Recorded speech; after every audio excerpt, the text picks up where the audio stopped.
Welcome to the scientific session 1 of OTCon 2021. The theme of the conference itself says responding to the challenges of the pandemic, exploring new horizons in occupational therapy. And nothing better than the papers or the researches that are conducted all over the country over this COVID pandemic to be the part of the first scientific session titled about COVID-19 adversity, occupational therapy way of resilience. And to chair this session, we have with us Dr. Pratibha Vaidya and Dr. Jayashree S. Kale. Has Kale ma'am joined in? We are delighted to have Dr. Jayashree Kale ma'am. She is Masters in OTR. She is the face of hemophilia rehabilitation in India. She chairs Vice Presidentship of Maharashtra State Council of OT and Occupational Therapy and Physiotherapy. She is a fellow of World Federation of Hemophilia, fellow of Cardiopulmonary Rehabilitation. She is just superannuated as professor and head of the first OT college in Asia, that is St. GS Medical College and KEM Hospital in Mumbai. She has been on various platforms and been a part of BOS, PG teacher, and a consultant in rehabilitation of patients with hemophilia and other musculoskeletal disorders. She has started the comprehensive rehab care for patients with hemophilia, and her publications are nationally and internationally acclaimed. Welcome to the session as a chairperson. Thank you. Our next chairperson, Dr. Pratibha Vaidya Madam. She is Associate Professor and in charge of TN Medical College and BYL Nair Charitable Hospital Occupational Therapy School and Center in Mumbai. She is also the Honorary Treasurer of AIOTA 2016, 20 and 2024, 2 consecutive terms. She is a PhD guide for Maharashtra University of Health Sciences, a PG teacher in developmental disabilities, the current member of Board of Studies, Fellowship of Academic Council of OT India, AIOTA Professional Excellence Awardee in 2016, Associate Editor of iJOT during 2012 and 16, and she is a merit holder and in her UG and PG. She is also a part of our panel discussion. Now, I invite both of you to conduct the session. Dr. Pratibha Vaidya ma'am, can you please invite Dr. Kit Sinclair to address the gathering.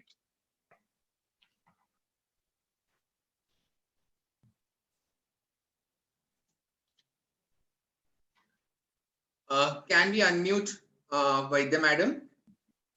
Yeah, thank you. Thank you for unmuting me.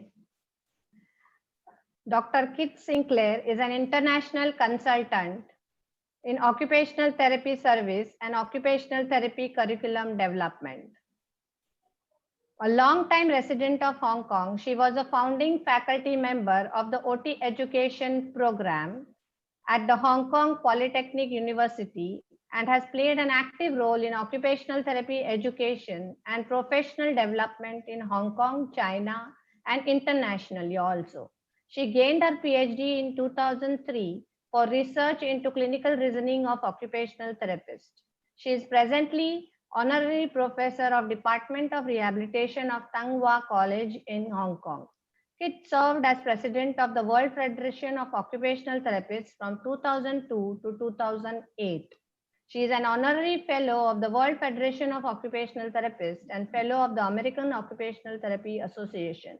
She consults with national governments, universities, and professional associations globally with a current particular interest in disaster management, disaster risk education, reduction, and working with displaced persons. She has authored or co-authored chapters in numerous occupational therapy textbooks globally. She is editor of the prestigious WFOT Bulletin. I welcome Dr. Kit for her guest talk on COVID-19 adversity, occupational therapy way of resilience. Thank you very much. Thank you for the introduction. That was lovely. And I'm happy to be back with you again. I feel a part of our conference work. And just hello, everyone. I want to say thank you to Marilyn for her elucidation about leadership and the directions we should be taking in terms of sustainability and forward movement. My talk, looking forward to with a positive view. I think it's a very important part of where we are in terms of our direction post-COVID. So,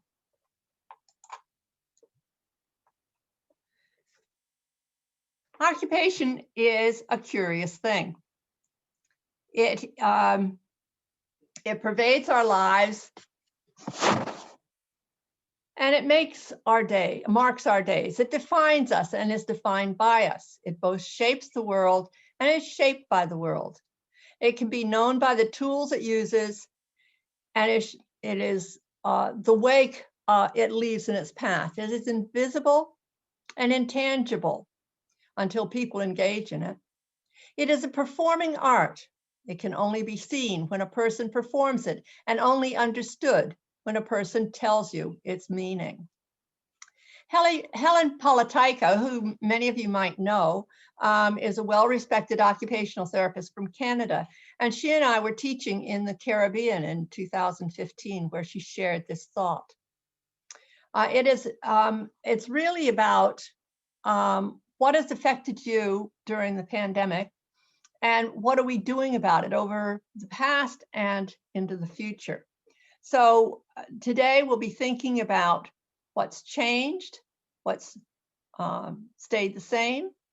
And certainly for me, seeing as I really like to travel, it's the travel perspective that has been the effect on me, and being with you face to face rather than just on Zoom.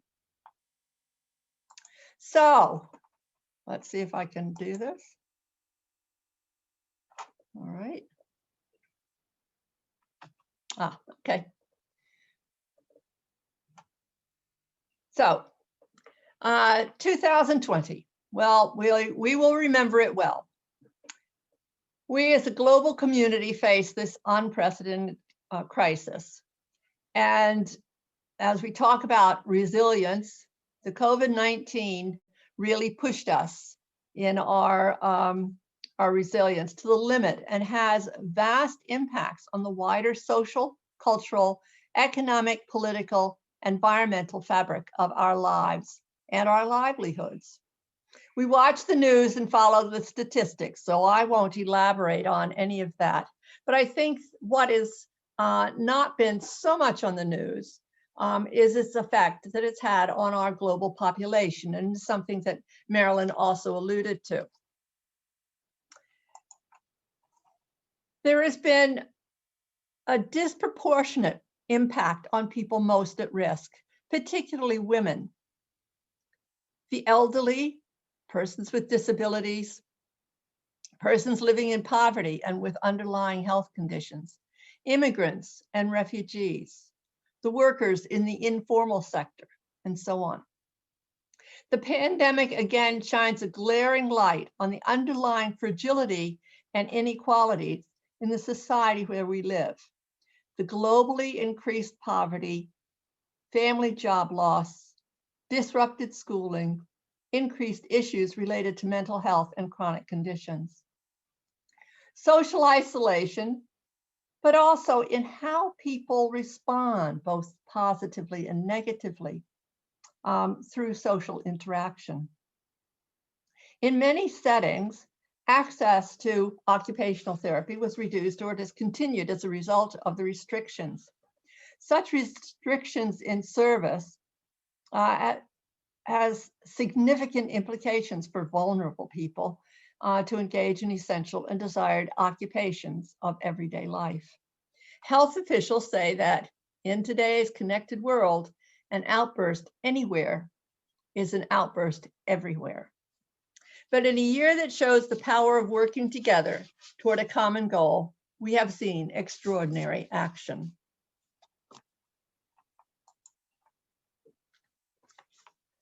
Greta Thunberg, the teenage climate advocate, notes that the pandemic is first and foremost a tragedy. Yet she says that the international response has shown how governments can act in an emergency. It is possible to treat a crisis like a crisis.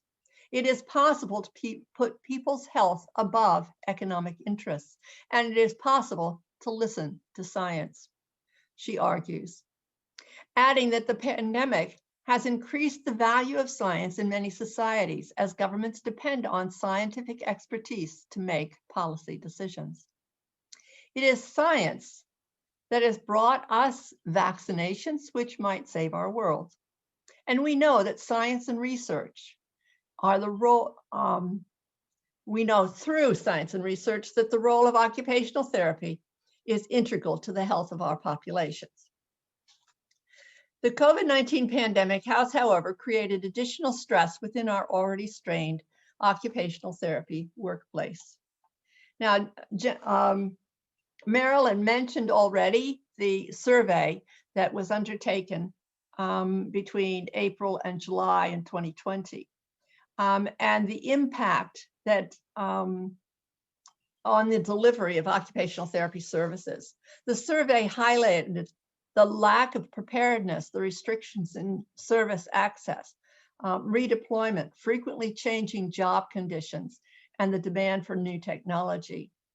Limitations in essential resources, such as additional space for physical distancing, workplace protocols, and personal protective equipment impeded service delivery. And I think this has already been much discussed.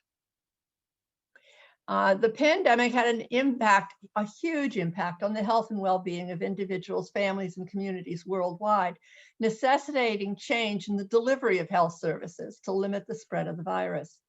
In many settings, access to occupational therapy was reduced or discontinued as a result of restrictions, but also of funding. Such restrictions in service access had significant implications for the vulnerable people to engage in essential and desired occupations of everyday living. Marilyn also mentioned WFOT initiatives, so I won't go into detail, but it was good to see that the WFOT website also offered a section for the member associations.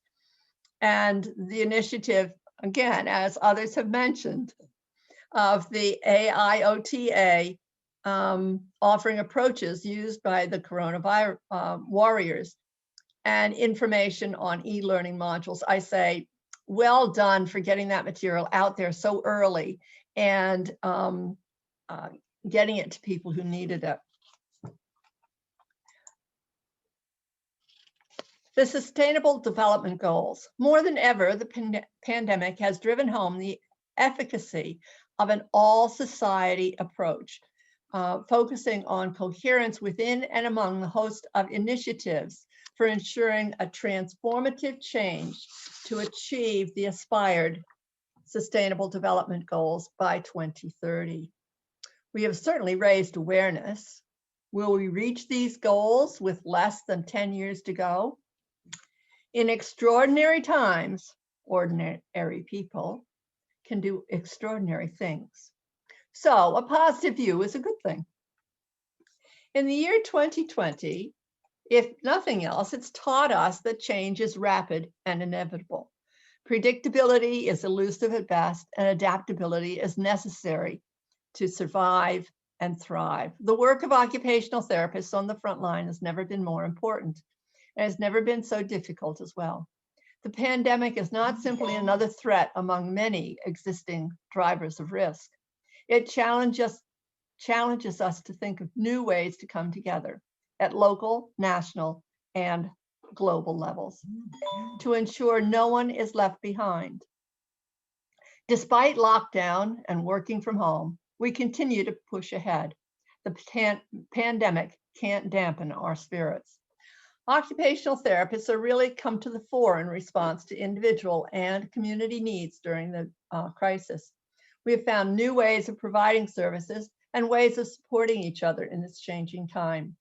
The articles and case reports in the WFOT Bulletin attest to occupational therapy innovation and ability to implement creative solutions. AIOTA, as I noted earlier, has responded admirably to COVID-19, starting with spelling misinformation and spreading awareness. By developing e-learning modules, AIOTA has reinforced the role of occupational therapists in such areas as safe practice, psychosocial management, and tele-rehab, and reinforced basic occupational therapy skills and to train up new grads. And that was reported in our October bulletin, so you should look at it if you haven't seen it already. The other case reports in the October bulletin, I have demonstrated occupational therapists' ability to switch gears quickly in terms of OT interventions, and also in terms of how we educate our future colleagues. For those who have access to internet and technology, we've been able to provide innovative interventions without actually being face-to-face with our clients, who may have multiple and complex needs. For example, mental health issues, trauma, and resultant homelessness, which can exacerbate mental health difficulties. There's a need for inclusive and responsive healthcare, and occupational therapists can support people to regain identity and hope. And this is shown over and over and over again through the case reports that have come into the bulletin. Learning and education take many innovative forms away from the traditional face-to-face methods. A course on working with people with spinal cord injury in Palestine included the students' ability to understand the individual's goals and capabilities, the family and community environment, and reduction of social isolation during COVID-19 and after. Students developed home programs based on their online assessment and using existing online materials. Rather than being frustrated by lack of materials and access, students referred to the fundamental basics of occupational therapy and use collective thinking about problems and situations, as reported by Asaf in the bulletin. In Singapore, occupational therapists working at a child development unit saw the advantage of working online with families who lived in lockdown, often with 3 generations in a very small space. Parents were working from home, teenagers were attempting to complete daily homework assignments. Younger children with short attention spans found home-based learning very difficult. Occupational therapists had an important role in supporting families, reframing parents' perspectives on managing their child's behavior, coaching parents on activities and strategies to engage and support child development. They offered online parent workshops and online community outreach. What they found was that they needed to equip themselves in the limitations and implementation of telehealth. This included, and I think Marilyn also mentioned it, developing security protocols to ensure the privacy and security of digital platforms. And what they did was use phone calls initially to gather information on family concerns, their child's engagement, participation, and independence in daily routines. For establishing rapport, managing parents' expectations for video-based consultation, and alleviate parents' anxieties. Observing parents and children at home gave occupational therapists numerous opportunities to recommend modifications in the home environment and design home programs using the materials available at home. So that was a change from bringing children into the clinic and using clinic materials to being able to do home programs online. Disadvantages for the use of the telehealth for parents and children, including the distraction of the home and multi-generational demands, which could mean that children were left in the care of older siblings during a session. In such cases, occupational therapists were adaptable. You include the older sibling as in some activity that requires some peer models, and then you debrief parents at the end of the session. So it was possible to take advantage of the situation rather than be frustrated about it. Emotional discomfort caused by social isolation was reported on social networks in Brazil. Occupational therapists ran online listening groups based on support group methodologies for people who are facing similar problems, who felt the need to share their experience and feelings. And they did it through a 4-weekly virtual meeting using Zoom. And a WhatsApp group was started. And it started small, but grew to over 100 people, and eventually became a 24-hour support tool. And this probably will continue as it provides that opportunity for sharing. In the coming issue of the WFOT Bulletin, which is coming out in April, occupational therapists in China developed an online program to advocate for redesigning one's lifestyle in the face of the pandemic, encouraging viewers to reflect on their activities and occupations and occupational patterns, identify the impact of the pandemic on their daily life, and engage in occupations and activities that foster their self-efficacy and well-being. And that was reported by Wang et al. CIRSAC from Saudi Arabia offered a self-assessment of computer workstations at home for office workers, which was widely circulated in Arabic and English. Weinberg in the United Kingdom noted the importance of human connections in perinatal mental health, while Emma described the issues of dealing with spinal cord injury during a pandemic in Bangladesh. All of these can be found online now with the Taylor and Francis online program.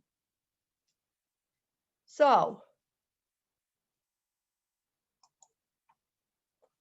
based on these narratives and case studies, we realize that we have many people who have not had regular services of rehab for over a year, despite the online service available to some. We are now aware also that COVID creates its own problems for people, immediate post-illness, but also recurring. We also know that dealing with COVID-related issues for a long time, there will be going on for a long time to come. We will need to learn new ways to help our clients manage. Or will we? We'll need to learn new ways to help our clients. We'll need to employ the same or similar rehab techniques to address these problems, or will we be changing to new approaches? All of these things, I think, are coming our way with having changed our ways for a year. Now, how are we going to move forward? Maybe thinking in a different way.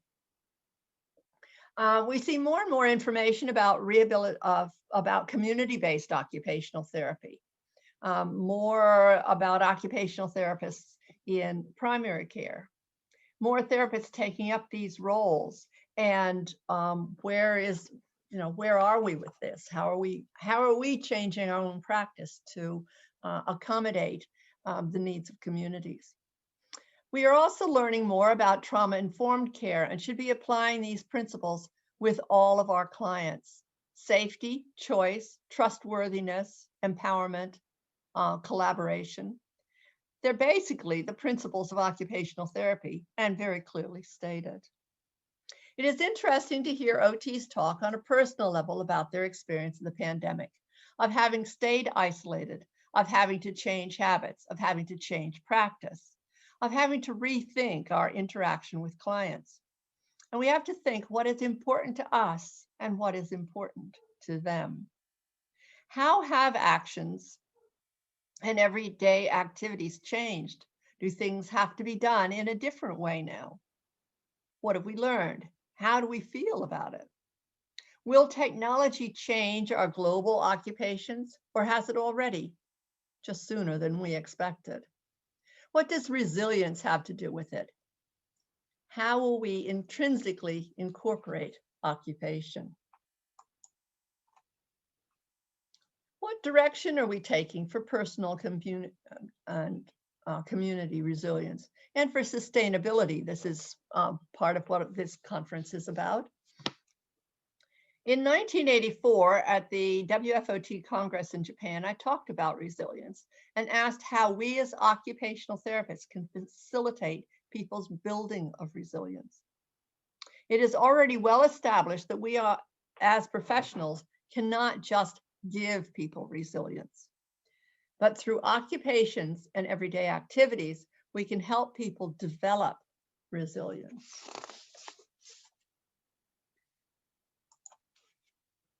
It is my belief that occupations shape and support resilience building, that resilience is learned through doing and in the telling of its meaning. That brings us to thoughts about how occupational therapists are using narratives more and more to help people understand themselves and the things they do. So, looking at what is the old normal, what might be the new normal, moving forward, what do you think will remain the same? What will continue to change? Will anything go back to the old normal? And what have we learned about the necessity of occupation? I refer back to the quote from Helen Politico. Occupation defines us and is defined by us. It both shapes the world and is shaped by the world.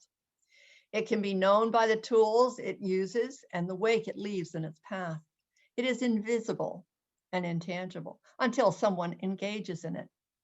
As occupational therapists, our goal is to enable people to participate successfully in occupations, the activities of everyday living that have meaning and purpose for them in their cultural context. We need to continue to use our occupation-based, people-centered practice to achieve global goals of sustainability and personal and community resilience. And as Marilyn pointed out, be agents of change. Thank you very much for listening. All the participants, delegates, you can type your questions inside the chat box, and we will be allowing only 2 questions to be asked, and you can connect to her separately. Please put on your questions inside the chat box, if any. I can pick them up.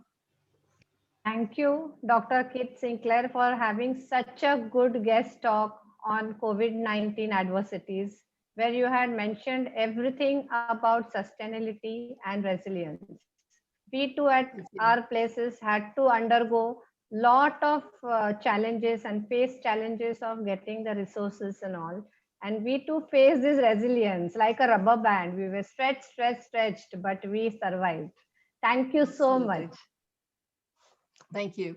Thank you. Thank you. Now I will request Vaidya Madam and Kale Madam to take over the scientific session 1. We have 7 presentations in this session.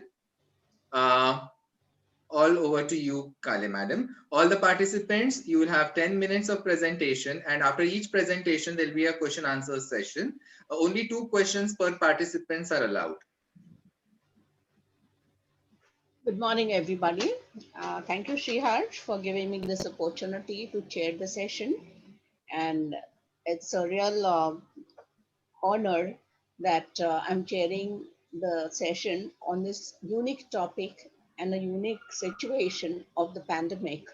So this conference indeed has to be appreciated because the pandemic has brought in a very, first time experience to conduct a conference of this kind. So we start with the papers today, and the first speaker is Monali Nifadkar. She will be presenting on graded occupational therapy rehabilitation program for COVID-19 survivor with comorbidities, a case study. Thank you, ma'am. Good afternoon, everyone. So my research topic is graded occupational therapy rehabilitation program for COVID-19 survivors with comorbidities, a case study. Coming to introduction, coronavirus disease is caused by a new coronavirus called severe acute respiratory syndrome coronavirus 2. The knowledge about COVID-19, including its presentation and treatment, is changing very rapidly, and guidelines are quickly being created and updated. This case study illustrates the effectiveness of occupational therapy intervention program in management of a COVID-19 survivor with comorbidity. Methodology, it was an experimental pre-post study design. Sample size was 1. The study was being carried out in a tertiary care hospital and at patient's home. The duration of the study was from October 2020 to January 2021. The study was being carried out as per guidelines issued by Declaration of Helsinki, and informed consent was being taken from the patient. Patient information, name of the patient was Mr. A. The age was 60 years. He was married. He was Indian by race and Hindu by religion. Diagnosis was SARS-CoV-19 positive. The chief complaints that he presented was severe breathlessness, inability to perform daily living activities, difficulty speaking, that is assertful talk. The comorbidities he had was IHD and type 2 insulin dependent diabetes. The clinical findings there, the first RT-PCR was done on 19th of September, which was indicative of SARS-CoV-2 virus in the given specimen. A CT chest angiography was done on 14th of October. The findings were suggestive of ground glass opacity, consolidation and septal thickening in bilateral lung parenchyma. The CORAD score was 6 and the CT severity score was 11 on 25. Outcome measures used in this study were functional independence measure to assess basic activities of daily living, pulse oximetry to assess and monitor oxygen saturation levels, short form 36 questionnaire to assess health-related quality of life, baseline and transition dyspnea index to assess the severity of breathlessness experienced in day-to-day life, and Lawton instrumental activities of daily living scale to assess instrumental activities of daily living. The first functional independence measure, it is an 18-item instrument scale measuring a person's level of disability in terms of burden of care. It assesses 6 areas of function, that is self-care, sphincter control, transport, locomotion, communication, and social cognition, falling into 2 main domains, that is motor and cognitive domain. Each item is rated from 1, that is requiring total assistance, to 7, which is completely independent. The scale has good validity and reliability. The Lawton instrumental activities of daily living scale, it assesses independent daily living scale under 8 domains, that is using the telephone, shopping, using transportation, handling medication, handling finances, preparing food, housekeeping, doing laundry, and the later 3 are excluded for men. Each item is rated dichotomously. 0 is less able to do, 1 is more able to do. Inter-rater reliability was established at 0.85. The scale has good validity. The third scale was short form 36 questionnaire. It assesses in basically 8 main domains, that is physical functioning, physical role, pain, general health, vitality, social function, emotional role, and mental health. It is a reliable and valid scale for measuring health-related quality of life. The fourth one was baseline and transition dyspnea index, that is BDI and TDI. BDI assesses severity of shortness of breath at the beginning of study, and TDI evaluates changes from this initial condition onwards, that is the transition period. It includes categories like functional difficulty, magnitude of task, and magnitude of effort, which provoke breathlessness. The BDI has 5 grades, ranging from 0, which is very severe difficulty, to 4, with which means no difficulty. TDI ranges from -3, that is major deterioration, to +3, which is major improvement, including a 0 score to indicate no change in condition. Pulse oximetry, it is a non-invasive and painless test, measures oxygen saturation in blood, can detect small changes happening around in transportation of the oxygen. Then the pulse oximeter is a small clip-like device that attaches to a body part like fingers, toes, and earlobe. It is a reliable and a valid device. Assessment with FIM, Lawton IADL scale, SF36, and BDI TDI was done at the beginning of the study and at the end of 2 months. Oxygen saturation levels were recorded daily for 2 months before and after OT session. Follow-up assessment of TDI and oxygen saturation levels were done again at 1 month follow-up. home and environmental assessment was done during the initial phase of rehabilitation. Coming to the pre-intervention scores, the FIM score was 62 on 126. The Lawton IADL score was 2 on 8. The BDI score was 0 on 9. And the SF36 score was 141.5 on 661.5. Oxygen saturation levels pre-intervention were less than 90%, even with 3 liters of nasal oxygen supply. Home assessment showcased low height of bed, absence of cutout chair or commode in the toilet, absence of grab bars in toilet and bathroom, irregular terrain in society premises. Intervention, it was a total of 61 occupational therapy sessions. Now, following are the goals which were being reported by the patient. He wanted to wean off from the oxygen concentrator at the earliest. He wanted to become independent in all the daily living activities. And he wanted to feel little or not at all breathless without oxygen concentrator while performing day-to-day tasks. Now, I have divided the intervention basically in 2 main domains, that is the mental health and the physical health. Coming to mental health, it was focused on developing the self-management skills, that is stress management and managing day-to-day routine. Setting realistic step-by-step goals, grading activities and environment. Then engaging in cognitive therapy, that is changing thoughts, challenging distorted ideas, exploring and engaging in valued, pleasing, leisure and spiritual activities, as the person was more so of a spiritual person, and integrating with community, that is meeting neighbors, visiting relatives, visiting temples. Coming to physical health, it was basically divided into 4 phases. The first or the initial phase was of having active range of motion exercises initially first in bed, then proceeding to bedside, then proceeding to dynamic exercises in standing as tolerated by the patient with oxygen concentrator.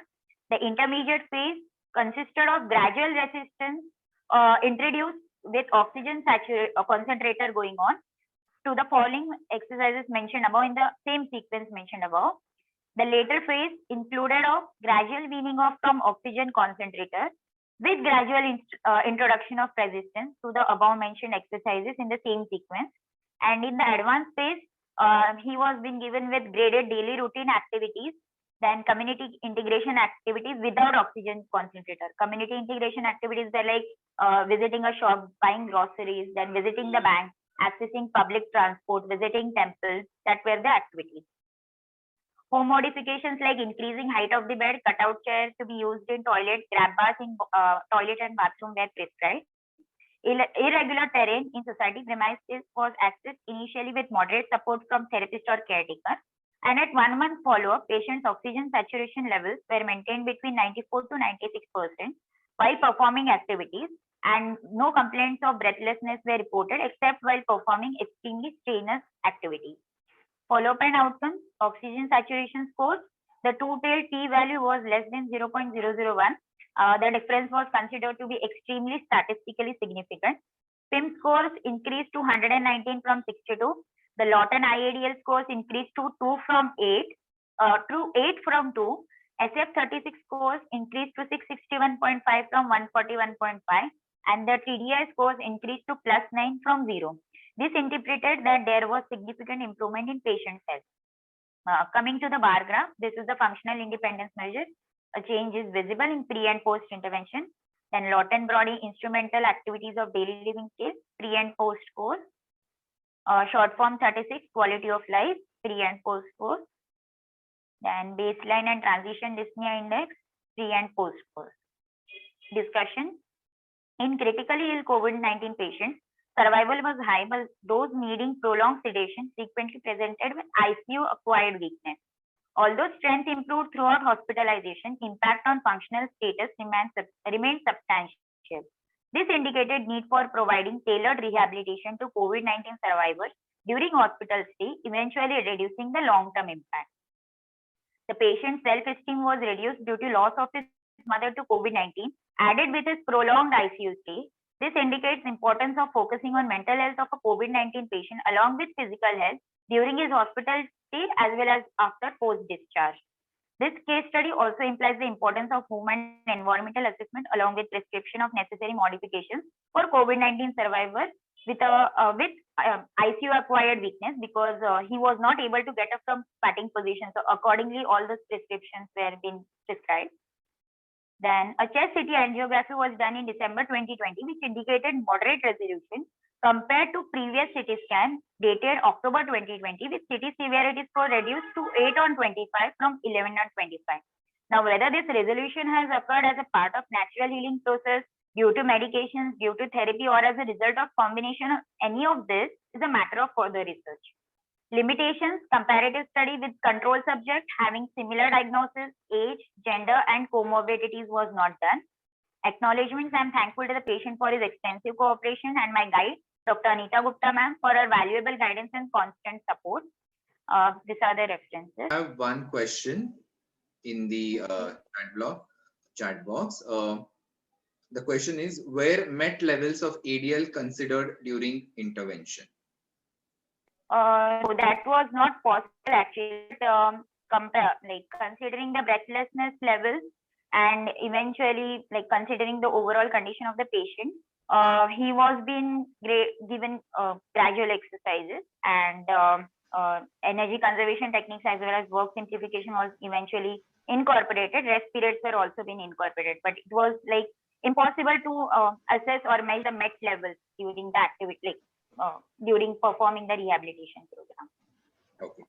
One more question. Could you please explain the reasoning in your choice of outcome measures? Basically, FIM was assessing which outcome measure they want to know about, all the outcome measures or just one specific outcome measure they are asking for.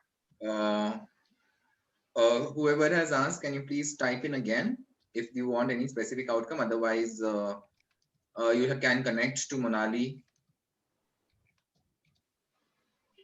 I think they have the question, when were the outcomes implemented at which phase? Yeah, the chairperson wants to ask you the question. Yeah. Yeah. So it was initially the 4 outcome measures, that is the functional independence measure, Lawton IADL scale, BDR, and short form 36. It was a pre-intervention, that is at the beginning of this study, and after intervention at the end of 2 months. Those were being assessed. And oxygen saturation, which was done pulse oximetry, it was done regularly for 2 months, pre and post OT session. That I mentioned in my slide during the presentation. Ma'am, the next presenter, please. Now we have G. Dairis Nithya. She's going to present on impact of COVID-19 pandemic on ADL, play, and sensory behaviors of children with autism spectrum disorder. Good afternoon, everybody. It's a study on impact of COVID-19 pandemic and activities of daily living, play, and sensory behaviors of children with autism spectrum disorder. So, COVID-19 pandemic has greater influence on all of us. It has changed many of our everyday routine. Adjusting to new routine is stressful for everyone, but it is especially for children with autism, it is more stress because they resist change. They resist any kind of change in their environment or any kind of change in their daily routines. So during the COVID-19 pandemic, there has been a lot of environmental changes, home confinement, disrupted daily routines, restricted access to parks, entertainment areas, restricted access to services such as schools, therapy centers, and much more. So these factors will have unique impact on children with autism and their families. So this study aims to investigate the impact of COVID-19 pandemic on activities of daily living, play, and sensory behaviors of children with autism. So objectives: to assess the impact of COVID-19 pandemic in children with autism, to determine the sensory behaviors of children with autism, to find out the association between COVID-19 pandemic and socio-demographic factors of children with autism spectrum disorder. So inclusion criteria: we included the parents and primary caregivers of children with the diagnosis of autism as per DSM-5 criteria. Parents and primary caregivers of children who are registered and on regular treatment and follow-up in the Department of Child Psychiatry, ICH Chennai. Parents and primary caregivers of children with autism who are willing to participate in the study. Exclusion criteria: parents and primary caregivers of children with autism with acute medical illness, and parents who are unwilling to participate in the study. So methodology: As he told already, study population is parents and primary caregivers of children with autism. Sampling method, we use the convenient sampling method. Sample size is 100. Study period 1 month, that happened in the month of November. We got the ethical approval from the Institutional Ethical Committee, Melrose Medical College, Chennai. Study design is a cross-sectional survey study. Study setting is Department of Child Psychiatry, Institute of Child Health and Hospital for Children, Chennai. Data collection, we collected the information of the parents and primary caregivers from the Department of Child Psychiatry. And after getting the consent from them, we administered semi-structured aerial play sensory behaviors questionnaire, either through the phone interview or in person for coming to the OPD. About the questionnaire, it included 45 semi-structured questions, which include 6 parts. First part is about the socio-demographic characteristics. Second part is about the clinical characteristics. Third is about the impact of COVID-19 pandemic on activities of daily living. And fourth is about the impact of COVID-19 pandemic on play behaviors. Fifth is about the impact of COVID-19 pandemic on sensory behaviors.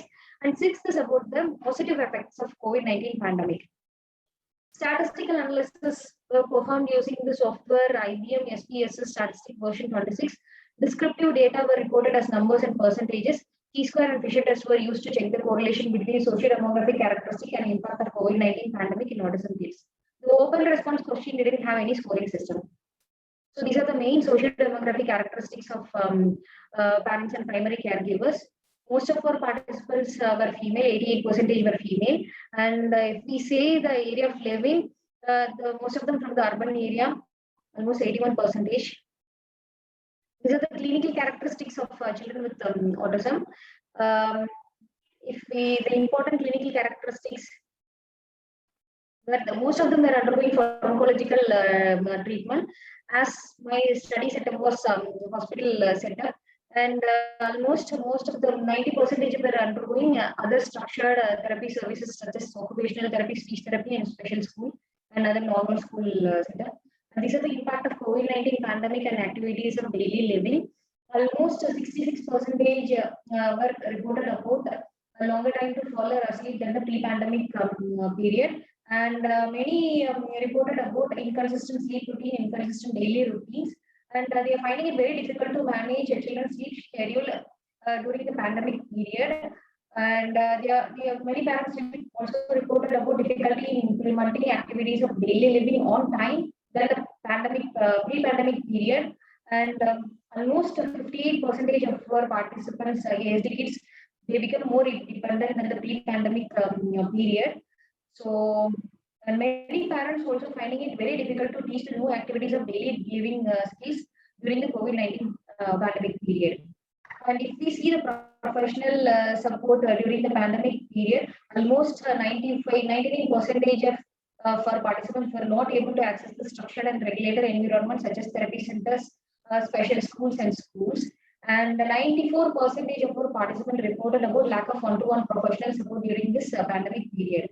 And even though 80% of our participants had digital access for online therapy services, only 18% of them were receiving online therapies and online classes.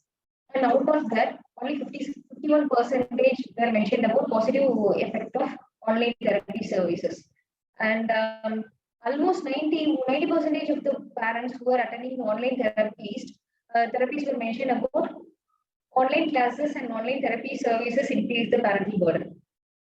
So these are the statistical report. So the p-value was less than 0.001. So these are the impact of COVID-19 pandemic on play behaviors. So most of the parents, almost 75% of the parents were mentioned about it. This became very difficult to regulate their children time spending on their screen-related activities such as using mobile phone and TV and other online games. 83% of the parents reported the children are spending more time on screen-related activities, and 69% report about home confinement resulted in lower physical activity during this COVID-19 period, and lesser social interaction and social withdrawal also increased during this COVID-19 period. And many reported like already learned or developed social skills also lost during this COVID-19 pandemic. Almost 51% parents reported like the children are engaging more on stereotypical behavior than the meaningful play during this pandemic period. So if we say the statistical analysis, so p-value was less than 0.001 for changes in behavior during the COVID-19 period. This implies the statistic significance of COVID-19 pandemic. So many reported increased intensity of proprioceptive behavior and increased intensity of vestibular seeking behavior during this pandemic period, such as spinning themselves and rocking themselves and jumping themselves, and there was increased 56% of the parents mentioned about increased olfactory, gustatory, visual sensory behaviors, and many reported about increased tactile sensory behaviors during this pandemic period. So 1 point proportion test mentioned the p-value is less than 0.001, which implies the significant report, statistically significant results. So these are the positive impact of COVID-19 pandemic. Many parents, almost 80 to 90% of the parents mentioned about they could be able to spend more time with the child during this pandemic period. They could have more family time during this pandemic period. But if we see the productivity of the time, only 39% of the parents reported about being able to spend the time productively during this pandemic period. And this study found the association between socio-demographic feature and impact of COVID-19 pandemic was statistically less significant. So this is the first ever study which systematically explored the impact of COVID-19 pandemic and activities of daily living, play, and sensory behaviors. During the pre-pandemic period, most of our participants, almost 99%, were able to attend the structured therapeutic services such as occupational therapy, speech therapy, special school, and school. But during this COVID-19 pandemic period, 99% of our participants were not able to access the structured environment. So as results suggest, lack of access to this structured environment could have contributed to the worsening of the physical mental status of the ASD kids and exacerbated sensory behaviors and worsen their activities of daily living and play behaviors during this COVID-19 pandemic. So results from our studies indicate ongoing COVID-19 pandemic is very much challenging period for the children with autism and their parents. So limitation, our study sample size is relatively small. Most of our participants are urban population, therefore generalization of the study findings should be considered with caution. Our study did not involve the control group to compare the findings, and most of our participants were recruited from the hospital setup, so medication use was high among this sample. So future studies recruiting from the community-based samples can overcome this situation. So research in clinical implication. Our study portrays how individuals with autism affected by COVID-19 pandemic. So such understanding is very much essential and crucial for the future development and implementation of the clinical education services policies geared towards this vulnerable population. So this study will also help to drive the enduring autism-friendly changes in the healthcare and social system, like in-home therapy services, tele-rehab, and other online rehab services to tackle the challenging behaviors of the ASD kids during these pandemics. So conclusion. So as I told already, this study portrays how children with autism spectrum disorder are more vulnerable, how their activities of daily living, play, and sensory behaviors changes during this pandemic situation. So this study results stress. It is very important the healthcare facilities that serve the autism kid, especially occupational therapy, to be considered essential just like other medical services and remain available during these kind of pandemic to tackle the challenging behaviors of children with autism. So these are the reference. Thank you so much. The first question is, what changes did you bring about in your online sessions after getting these findings? See, I was working in a hospital setup. I was not able to conduct any online therapy sessions because I have to bound to my hospital principles and everything. It's a government hospital. I didn't conduct any online therapy services. Okay. Whether the outcome measure or the questionnaire standardized? No, it's a semi-structured questionnaire. We developed the questionnaire based on the previous literature available, and we discussed after discussing with the psychiatrist and psychologist and with few parents, we developed the questionnaire. As it is a survey study, we didn't have any a valid or a label scale to measure the activities of daily living or play or sensory behaviors. Ma'am, can you please call the next presenter? Yeah. The third speaker for this morning is Bharti Jaju, and she will be presenting on lifestyle behaviors and their influence on work-related musculoskeletal discomfort, a web-based survey during COVID-19 pandemic. Welcome, Bharti. Thank you, ma'am. Good afternoon, everyone. I'm Bharti, and I'll be presenting on lifestyle behavior and their influences on work-related musculoskeletal discomfort. It is a web-based survey during COVID-19 pandemic. So I'll be covering our objective, methodology, result, discussion, conclusion, and relevance and scope of my study. So we all understand that healthy lifestyle choices means better health. The WHO statement on, one second, I need to move this. The WHO statement on healthy people 2020 states that the non-communicable diseases like diabetes, etc., have a strong link with unhealthy lifestyle behavior. An adaptation of few healthy lifestyle behaviors can impact expression of certain diseases in an individual, and the disease can be reversed by making correct health choices. And so the Healthy People 2020 also stated that the behavior factors contributing over metabolic, environmental, and occupational risk factors. In this COVID-19 time frame, work from home population had very limited access to healthcare options, to safer ergonomic workstations and social participation. And we all understand that work setting has a substantial impact on well-being at work as well as outside of work, which in turn has consequences to the individual's health. So the factors that many people have experienced during the pandemic is ill-designed makeshift home workspace offices, many negative emotional experiences, irregular diet pattern, significantly reduced physical activity, irregular sleeping patterns. These are some of the lifestyle issues that has left everybody's life affected to some or other way. And even a year later, we are still continuing at the probability of extension of work from home and lifestyle circumstances in the near future probably will not change. And hence that prompted us to look at lifestyle behavior in our phase 1 study, which had study of reported musculoskeletal discomfort due to work-related factors in work from home situation. And this study is to see there are multidimensional aspects to the lifestyle diseases. So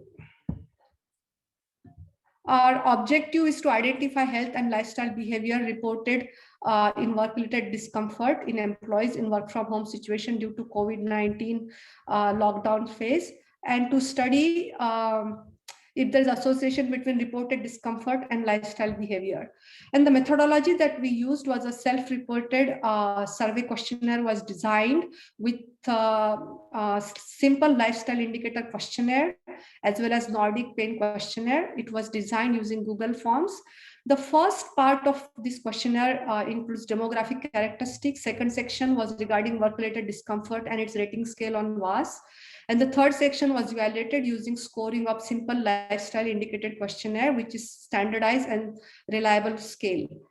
And the questions were emailed to the previously identified group of work-related musculoskeletal discomfort survey from our first phase of the study. And this survey was conducted from October 5th to October 30th in 2020 under the Declaration of Helsinki guidelines. We had about 285 respondents in our previous survey who were contacted via email, and the link to the Google form was sent. And we received 244 completed reports.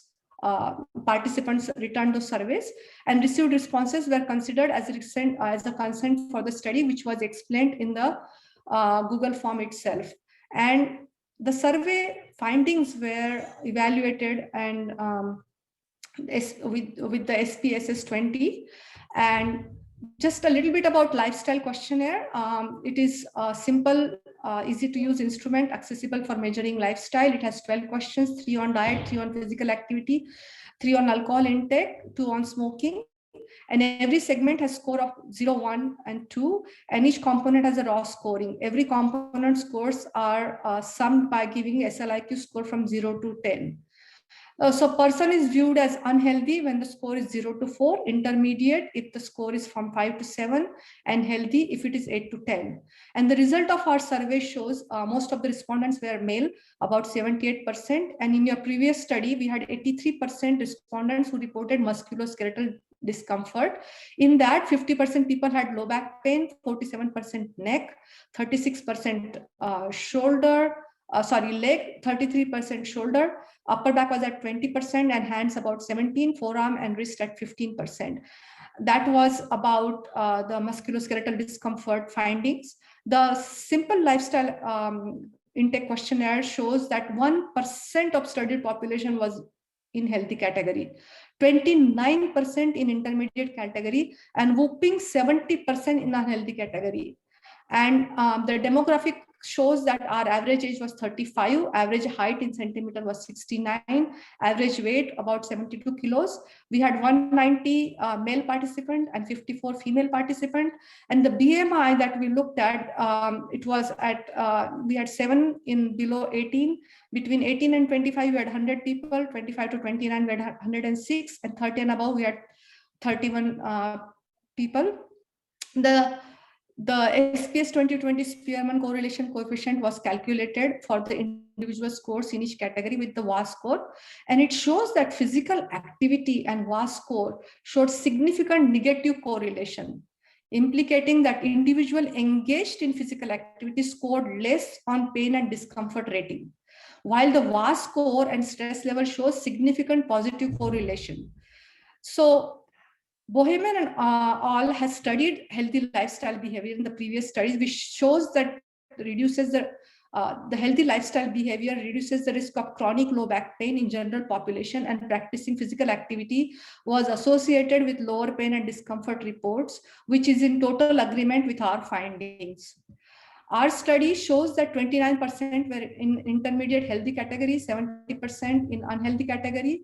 And the similar study was done by Chabra et al. In medical and dental practitioners in Udaipur, Rajasthan, where they found 63.7% in unhealthy category and 28% in healthy category. And we think that the lack of education on healthy lifestyle, along with confounding reasons like enforced lockdown, could be silent factors that demonstrated a very high percentage of work from home population limited to intermediate or unhealthy categories, as well as 83% population reporting musculoskeletal discomfort. So in conclusion, work from home has led to overall reduction of participation in healthy lifestyle behavior, with a substantial percentage of people classified in unhealthy category. Survey also elicits that there is a significant association that higher levels of physical activity in people during COVID-19 pandemic correlated with the lower reported work-related musculoskeletal discomfort. Similarly, the higher stress levels correlated positively with reported discomfort. Thus, awareness measures to educate healthy lifestyle and promote healthy behavior should be incorporated among computer users in the work from home ergonomic training. And so the relevance and scope of this study is the current situation is demonstrating high level of musculoskeletal discomfort. However, these are currently only discomforts, but if situation continues, they can become long-term ill effect on the health of our working population. Our study shows that lifestyle behavior has substantial association with reported pain and discomfort, and embracing healthy, active lifestyle, which is a challenge in the current time, while working from home could prove a suitable protective and preventive strategy. Thus, we recommend education and awareness, emphasizing healthy lifestyle choices to be a part of the ergonomic training program to prevent work-related musculoskeletal complaints, which is found to be at 83%, thus protecting health of working population, which is the backbone of our nation's economy. And these are the references. And I would like to, all of us, the authors would like to thank the study participants for their active participation and taking time to complete this web-based survey in work from home situation. And my sincere thank you to AIOTA and organizing committee for a wonderful organization of virtual conference, and glad to be part of scientific committee to present this paper. Thank you very much.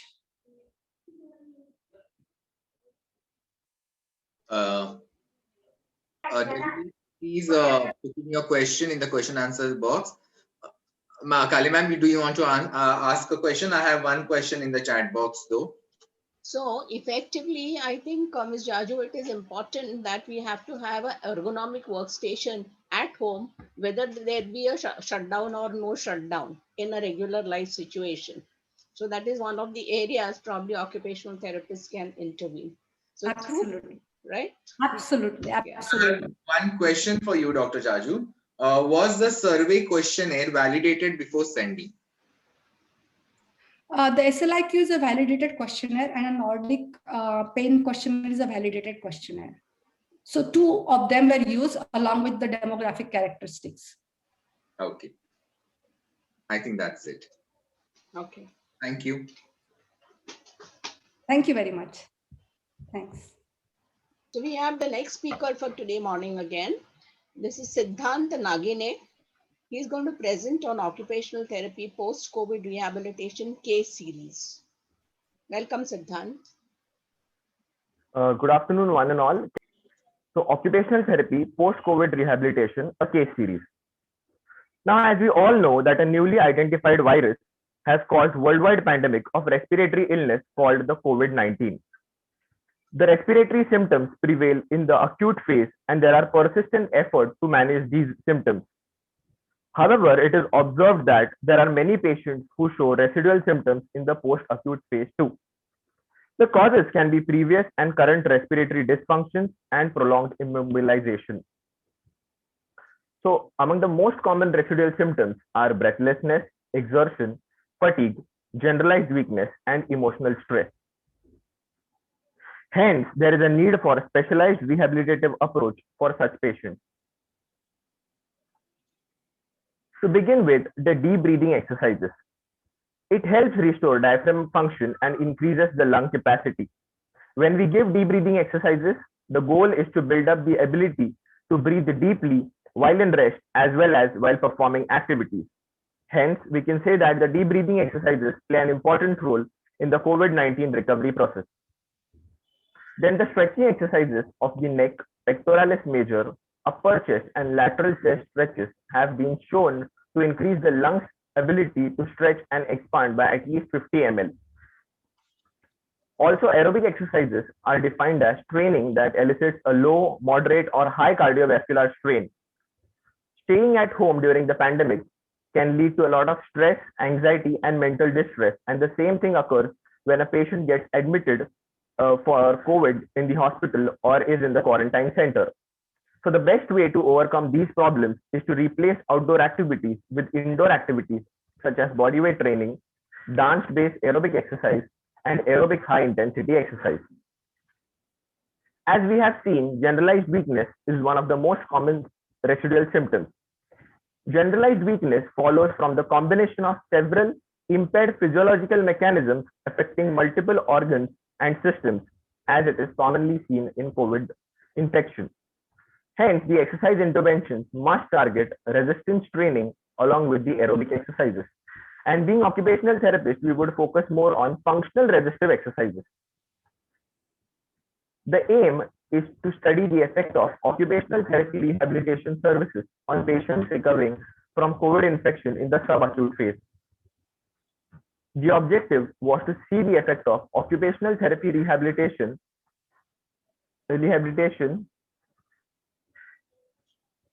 on cardiopulmonary functions using Pacer scale of exertion, and to see the effect of occupational therapy rehabilitation on anxiety using the subjective unit of distress scale. It was a case series and an interventional study design. So methodology, firstly, patients were referred from pulmonary medicine department to occupational therapy department. In the occupational therapy department, the demographics, chief complaints, and occupational history of the patient was selected. The level of perceived exertion was assessed using Pacer scale of exertion, and anxiety was measured using subjective unit of distress scale. The energy conservation, work simplification techniques were explained to the patient at that time. Then the patients were called for therapy sessions twice in a week. The rehabilitation protocol for each patient was divided in two phases, that is the immediate follow-up phase, which was in the first 4 weeks, and the delayed follow-up phase, which was in the next 2 weeks. So we had a 26-year-old male clerk who had come with residual symptoms of breathlessness, exertion, fatigue, and distress. We also had a 40-year-old female staff nurse who had residual complaints of breathlessness, and a 49-year-old male carpenter who had residual symptoms of breathlessness and generalized weakness. So the clinical findings.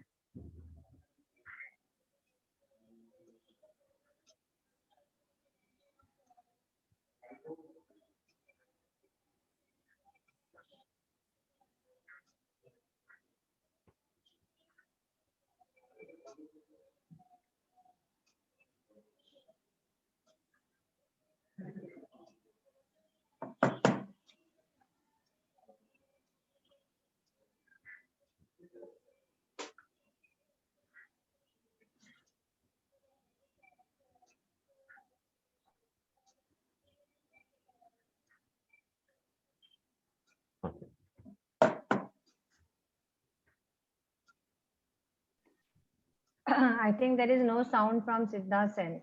No, ma'am. Yeah. Clinical findings. I'm sorry for the interruption. On the first day, patient A had breathlessness after prolonged walking, stair climbing, and exertion and fatigue was seen after performing daily activities. The COVID infection had led to a lot of psychological distress to the patient. Patient B had breathlessness on climbing stairs and inclined surfaces, and patient C on first day had breathlessness on stair climbing and generalized weakness after the COVID infection. Then moving on to the therapeutic intervention. The rehabilitation session was conducted keeping in mind a few precautions. That is, the therapeutic intervention was conducted only if the SpO2 level was below 90%. Also, the perceived exertion was below 6 out of 10. And the pulse rate and blood pressure were within normal limits.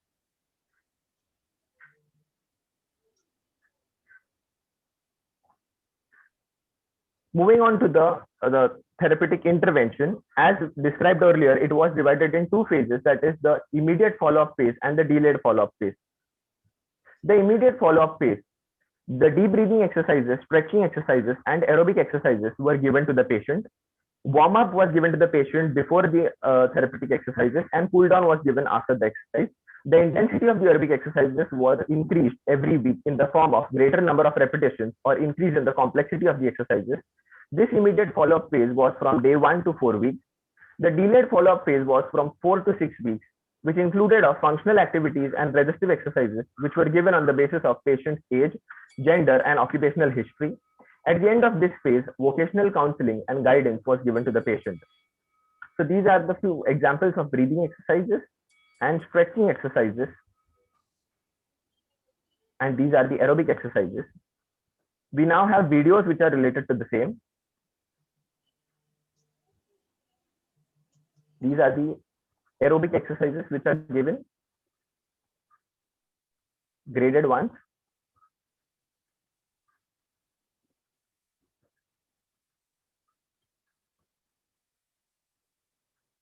We also have the functional resistive exercises which were given in the delayed follow-up phase. And we have few videos related to the same. We used TheraBand as well as medicine ball for the same.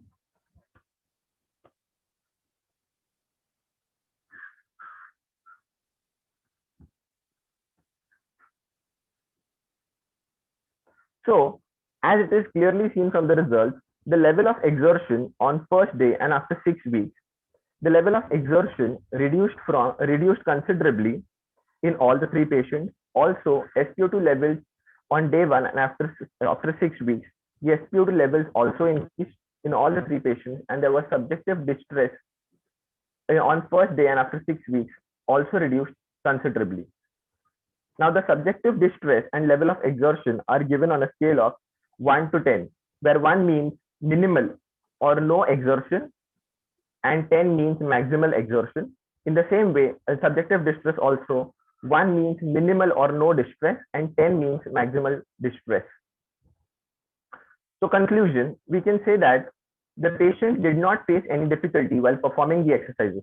And to make the protocol safe for administration, patients with only mild and moderate residual symptoms were included.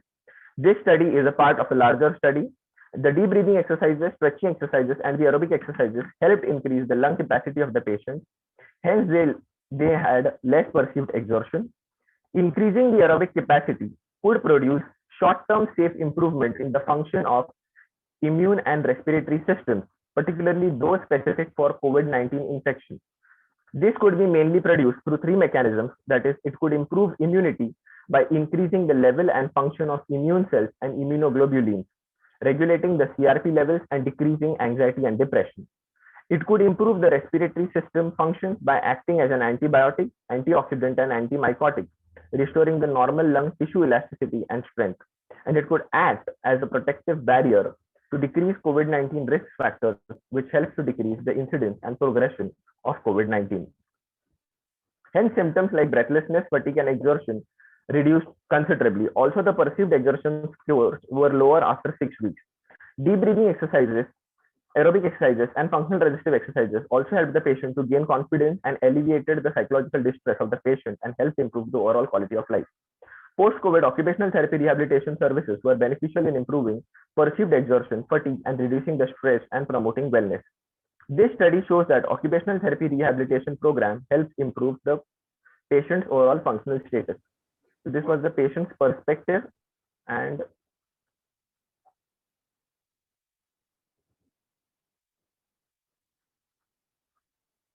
the video is a bit long. Should I move on to the acknowledgement?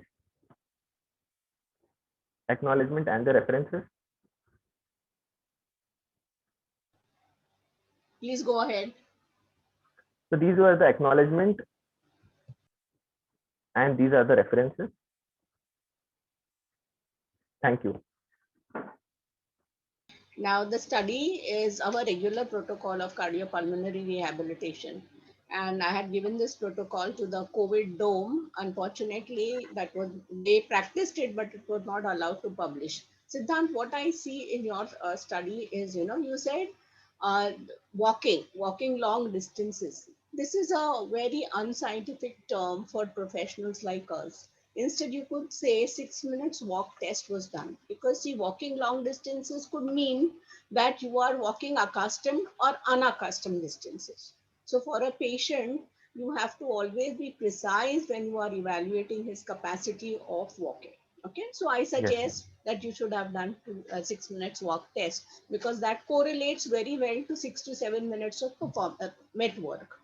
And okay, I'll talk at the end of the session. I hand over the mic to Dr. Pratibha now, who's going to conduct the other three presenters. The next presenter will be Sharda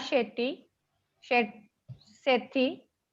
Her paper will be on OT rehabilitation for patients with hemophilia 13 deficiency with recurrent stroke during COVID-19 pandemic, a single case report study. Welcome to Sharda Sethi. Okay, good afternoon, everyone. Myself, Sharda Sethi. My topic is occupational therapy rehabilitation for patients with hemophilia factor 13 deficiency with recurrent stroke during COVID-19 pandemic, a single case report. Please start the timer. Introduction. Factor 13 deficiency is a rare and genetic bleeding disorder. The risk of the intracranial hemorrhage is greater in the factor 13 deficiency than any other bleeding disorder.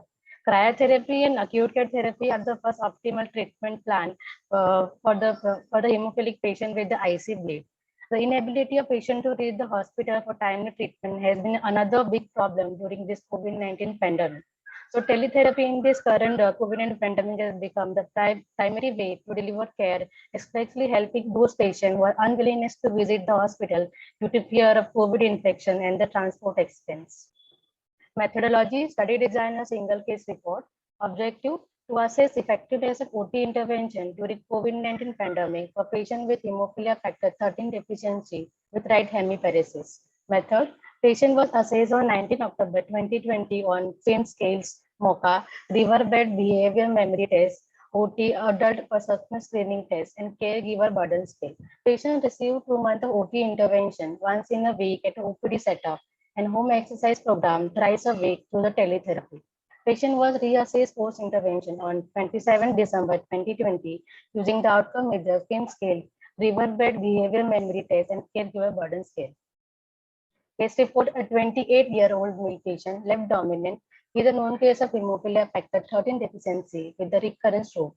Past history of left hemisphere in 2011. The CT scan shows right front of parietal bleed and also history of focal seizure in 2011.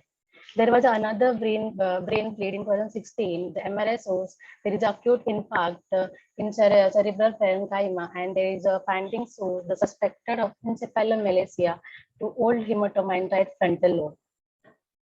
Now, recently, he met with the blunt trauma to head in July 2020, which led to subarachnoid hemorrhage in bilateral parietal lobe with the interparenchyma bleed in left temporoparietal lobe. On arrival in hospital, he was unconscious for 2 hours and Glasgow Coma scale was 9, that is moderate brain injury, and he was hospitalized for 15 days. He advised to take cryotherapy once in a week for 3 months and OT intervention. Clinical findings. So he presented with the right hemiparesis with the old stroke residual weakness in left extremity. The following were the result of laboratory tests, that is prothrombin time 15.6 seconds, that's increased, and activated partial thromboplastin time, that's 19 seconds, and thrombin time like 11.3 seconds, that is decreased due to deficiency of factor 13. Hepatitis B positive and factor inhibitor were negative. His physical examination revealed that right extremity muscle strength were grade 3 and left extremity muscle strength were grade 3 plus. He showed poor in maintaining of balance during the functional movements, and he showed also hand function were poor, right were more affected than the left one. Bilateral ankle plantar flexion were present where the left is more than right one, and he shows gait difficulty. On neurological examination, he shows homonymous semianopia and moderate memory loss with the decline in the cognition abilities. We administered the scales ADL for ADL. We test the FIM scale. The patient score total 91 out of 126, where the motor items were 72 out of 98, and cognitive items were 19 out of 28. He has difficulties in self-care, locomotion, transfer, and cognition and the social interaction. In MOCA scales, he scored 17 out of 30, where the patients were unable to name the animals and attention sequencing were affected. Memory, recent and recent past were affected.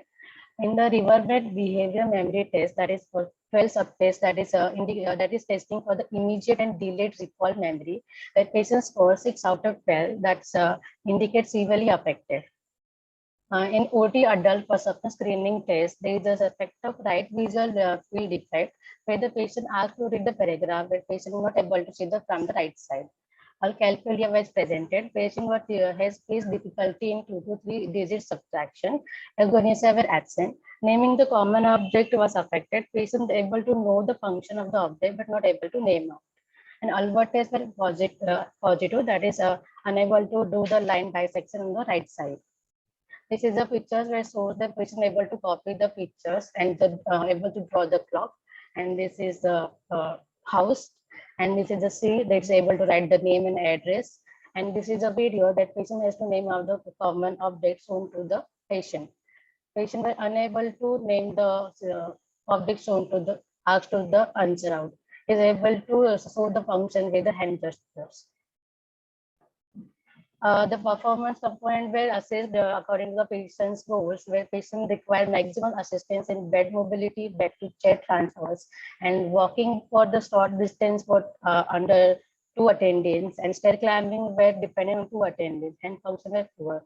So after the post-intervention of 2 months, the patient's able to significantly independent in bed mobility and bed transfers, and walking with the walker under supervision, stair climbing with the support under supervision. Now we started with the OT intervention. We have given the neurophysiological approach, cognitive rehabilitation, occupation-based therapy, vision therapy, home exercise program to teletherapy, and balance training. Intervention, patient taught the basic goals, that is the transfer techniques and functional mobility skill using the NDT and PNF technique, upper and lower D1 flexion for the rolling in the supine to prone and prone to supine, and bilateral symmetrical D1 extension for transfer technique, that from the get up from the chair to other bed. And Pilates mat exercise level 1 is given for this patient as I practices the Pilates exercise. So I've given this patient to dissociate the hip joint from the trunk. That is good for the gait components. We incorporate the balance training, given the static and dynamic balance training. And given the fine motor activities like hand muscle strengthening exercise using the therapeutic cloth and paper pins. The patient was working in mobile and computer repair shop. So we given the occupation-based simulate activities to improve the hand functions so that he can get back to the return to the work. This is the pictures in the left side for the transfer techniques done in the OPD setup. This is a balance training. You have to reach out activities and stack in the one point. And this is the right side, which is the fine motor activities, fixing the nuts and bolts and doing the construction activities. We given the gait training exercise. We have emphasis on the symmetrical weight bearing, and the patient may walk with the walker under with the proprioceptive cues and gradually progressive verbal cues to correct from normal pattern. Stair climbing under the support. There is a video that is pre-interventions, and then this is a video that is post-intervention gait. The patient required to attend is for the stair climbing before the intervention. After the 2 months of OT intervention is able to stay climb with under supervision with the rail support. Vision therapy for the autonomous myopia. He has been practiced the eye scan eyes, and in practice reading and scanning and counting the target words in paragraph, word search and connect lines. For cognition, attention and concentrations, where they found the difference between the two pictures and the word finds and copywriting and the pictures in this figure ground discriminations. I have given the right for like the patient has to listen to the songs and he has to listen for 30 to 1 minutes and he has to write down on the paper after the pausing the song. Cognitive rehabilitation for the word finding. This patient has to given the remedial approach with training for the identification of common objects via like teletherapy. This picture you can show there is shown the scissors and brush. Patient has to name out and able to name out first. Then we have to give the first letter word. So you have to able to do the home exercise program done with the patient supervisions and home environment advice, home modification were advised like a non-stick mat at craft bars in bathroom and toilet. Results show there is an improvement in the ADL like the PIM score 105, the MAP 6 to 10, and caregiver burdens were decreased from 30 to 20. That's a mild burden. Discussion male patient, these are left dominant, present with a motor deficient, anomatopedia, cognitive decline, and homophobia. ICBD is in hemophilic patient is a highly dangerous and require immediate attention. Willing to visit the hospital due to the COVID infection and the transport. We provide the timely early intervention for these patients, and benefit in this emergency care period. Interventions were directed toward the developing, improving the daily living skills and work readiness and return to work. This helps in enhancing his quality of life. Patients become improvement motor and cognition function and help in day-to-day function independently. Patients improvement in the PIM score 91 to 105, their memory in 6 to 12, and decrease in burden scale, that is mild to moderate to mild caregiver burden. The recent literature shows various trials of teletherapy were given in the patient with aphasia in the aspect of assessment and treatment, and provide the moderate evidence as a conventional rehabilitation in improving the ADL abilities and motor function for the stroke survivors. Conclusion, OT rehabilitation in hospital setup with the home-based therapy via teletherapy resulted in the significant improvement in motor and cognitive function, which helped him to regain significantly independence in ADL and better enhance the quality of life. This is my references. I would like to thank my HOD to permit to conduct this study. I would like to thank OTCon 2021 for granting us the permission to present. and thank to subject and their family to participate in this study. I would like to thank my guide for constant support. Thank you. The question is there. There is one question. Did you use any outcome measures for motor control? We have used the film scale that is called ADA performance. The performance that assessed by this activities performance. And the muscle pass, so that is a grade 3 in the left side and the 3+ in the right side. Ma'am, you can go ahead with your question, ma'am. Sharda, the first thing is, you know, that I've been a fan of hemophilia for so many years. And Yes. This patient has presented with a history of CVA backdated, like this must have been the 5th or the 6th episode in this patient. Now, Yes. CVA is a common presentation in most of the hemophilics. And once Yes, there is a IC bleed, they have a tendency to bleed again and again. Yes. There are recurrent bleeds, okay? Hmm. Now, considering this patient, did you want to say that in times of COVID-19, I mean, that is going to happen even if there was no COVID-19 or there was COVID-19. If he's a hemophilic with presenting 5 bleeds. So in this case, do you want to say it was because of COVID or it just randomly took place? That is my first thing. Second is, it is a case of, you know, that COVID is a condition in which there is coagulopathy rather Yes. than a bleed. Understand? So Yes, this case has no connection with COVID. I don't think the levels also must have been positive. So I think you should have had a different title rather than saying in COVID times, you know? Ma'am, actually, he had a trauma to the head in July 2020 during the COVID. He was not Agreed. able to visit the hospital because of fear of COVID infection and the transfer traveling expense. So Because you that could have- only were unwilling to seek the therapy. So we are given the once in a week OPD setup and teletherapy. Perfect. Perfect. that But is your continue title should for have the- been different. Your title should have been a Okay. little different. That's my Thank you suggestion. so That's all. much. We will request all the delegates to give them suggestions and give them encouragement to present. We can definitely discuss the critics personally with them. Thank you so This much. is not criticism. Probably they should improve on it. That's all. Yes, ma'am. Thank you, Yeah. ma'am. Okay. Next one. Yeah, the Pratika. next presenter will be Payal Surupam. Her presentation is a qualitative study to categorize occupational therapist experiences in providing teletherapy in hand injury cases. Welcome, Payal. So today's topic is a qualitative, it is a qualitative study to categorize the occupational therapist experiences. Introduction. The current pandemic of COVID-19 has been a major hurdle in the way of normal living of the people, not only in India, but all over the world. To alleviate the effects of this,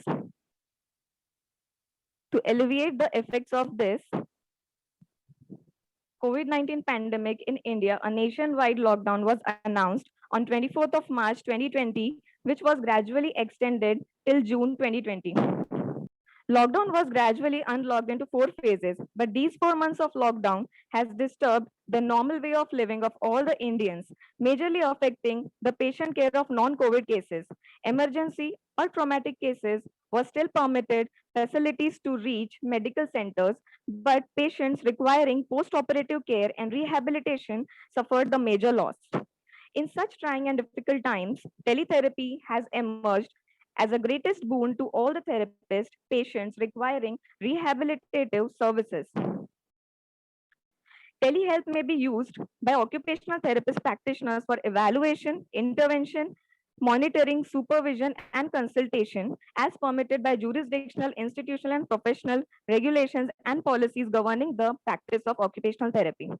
This study mainly focuses on therapist viewpoint on the use of teletherapy services in times of inaccessibilities due to COVID-19 pandemic lockdown situation.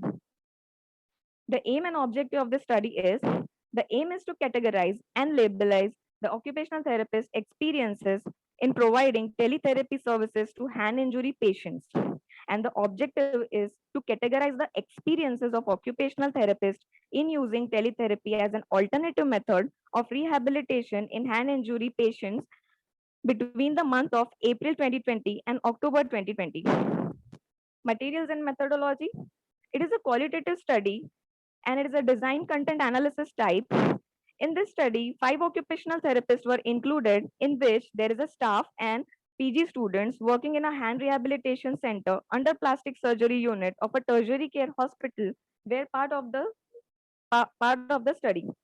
The therapists were provided with an open-ended question about their experiences while providing teletherapy services to 36 hand injury patients for a period of 7 months, April 2020 to October 2020. Now the study procedure. In the study procedure, the data obtained from the 5 therapists were taken on the first come first basis. The first response was labeled as A and was analyzed through inductive content analysis method to find out various categories. The second response was labeled as response B and it was compared with A's response to find out similar categories and to record any new categories if available. The same method was used for third, fourth, and fifth responses, that is for C, D, and E. Results. Here, A means therapist A. And this is the first response which we got. And by analyzing the responses, we got the 10 categories. First is the technical, assessment, mobilization, time saving, safety, time disregardance, confidentiality, convenient, flexibility, and financial. Then the second response was taken, that is the second therapist, B. Then the B response is compared with the A response, through which we got the 10 categories, out of which 7 similar categories were found and 3 new categories were found. The 7 similar categories were technical, assessment, mobility, time saving, safety, convenient, flexibility. And the 3 new categories which formed by the B's response is family support, individual attention, splint designing. Then the third response was taken and it was compared with the A and B response, through which we got 6 categories, and the 6 categories were the similar categories, and they were the assessment, mobilization, time saving, safety, splint designing, and financial. Then the fourth response was taken. The fourth response is D, and it is compared with the A, subject B, and subject C. Then 12 new categories were formed, out of which 10 similar categories were there, that is technical, assessment, mobilization, time saving, safety, time disregardance, confidentiality, family support, convenient, and financial.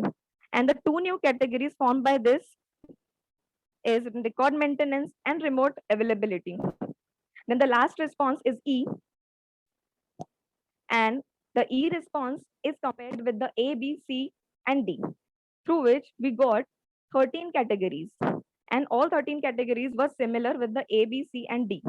So it includes technical, assessment, mobilization, time saving, safety, time disregardance, confidentiality, convenient, splint designing, record maintenance, flexibility, remote availability, and financial.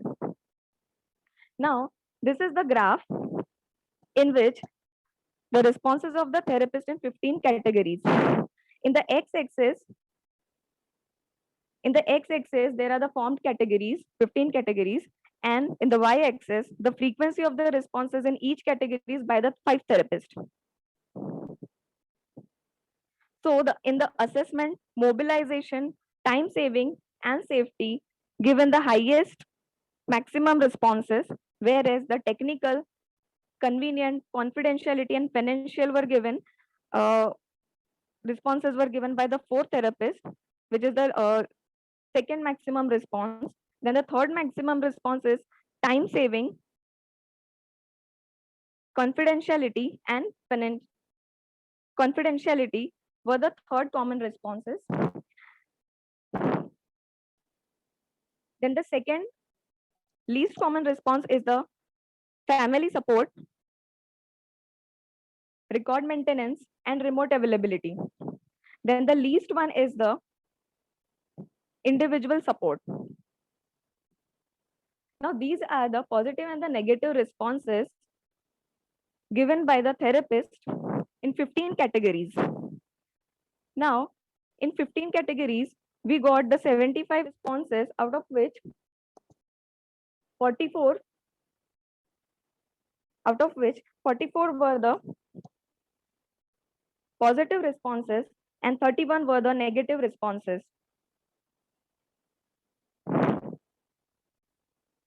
So in the assessment, mobilization, time saving, and safety, all 5 therapists were responded, but in assessment, mobilization, the therapist having a negative experience. Then in the time saving and safety, therapists were having positive responses. Then in time disregardance, confidentiality, the therapists were having negative responses. Then in family support and individual attention, the therapists are having the positive responses. Then in splint designing, the therapists are having negative responses. Then in record maintenance, therapists are having positive responses. Then in remote availability, therapists are having positive responses. And in financial, therapists are having positive responses. Now here, there are mixed responses as well.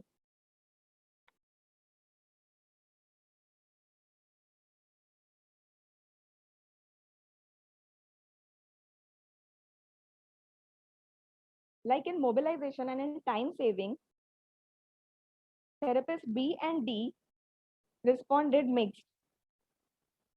Whereas in time saving, B is a negative response, and in mobilization, therapist B and D has given a negative responses. Then in technical and confidentiality and convenient and financial, A, B, D has responded, whereas in technical and confidentiality, they have given a negative response, and in convenient and financial, they have given a positive response by A, B, D, and E. Time disregardance and splint designing are responded by the only 3 therapists, that is A, D, and E, and all were the negative responses. Then individual attention is given by only 1 therapist, which is a positive response, and the therapist is therapist B. Now this is a graph about the 5 therapist responses in positive and negative parts. The X representing the categories and the Y representing the positive and the negative responses in percentage of the therapist. Now here, the positive responses is indicated with a blue mark and a negative response is indicated by a red mark. As you can see in the technical assessment, time disregardance, confidentiality, splints were given a negative response, whereas in mobilization, time saving, safety, family support, individual attention, convenient, and record maintenance and flexibility, remote availability, and financial were given the positive responses. But here, in mobilization and time saving, the mixed responses were given. Discussion. Positive feedback by the subjects in this study, such as time saving, safety, family support, individual attention, convenient, record maintenance, flexibility, and financial categories are also evident in the studies done by the Erica Fritz, Innocent et al., Alessandro Peretti et al., Dhruv Bedgar et al., and Michael Tossingen et al. The negative experiences shared by the therapist in the categories of technical assessment, mobilization, time saving, time disregardance, confidentiality, splint designing were also observed in the studies done by the Tess Worsboy et al. And Camelia Quang Yang Tang et al. All the therapists in the study had more positive experiences than the negative while providing telerehabilitation to hand injury patients.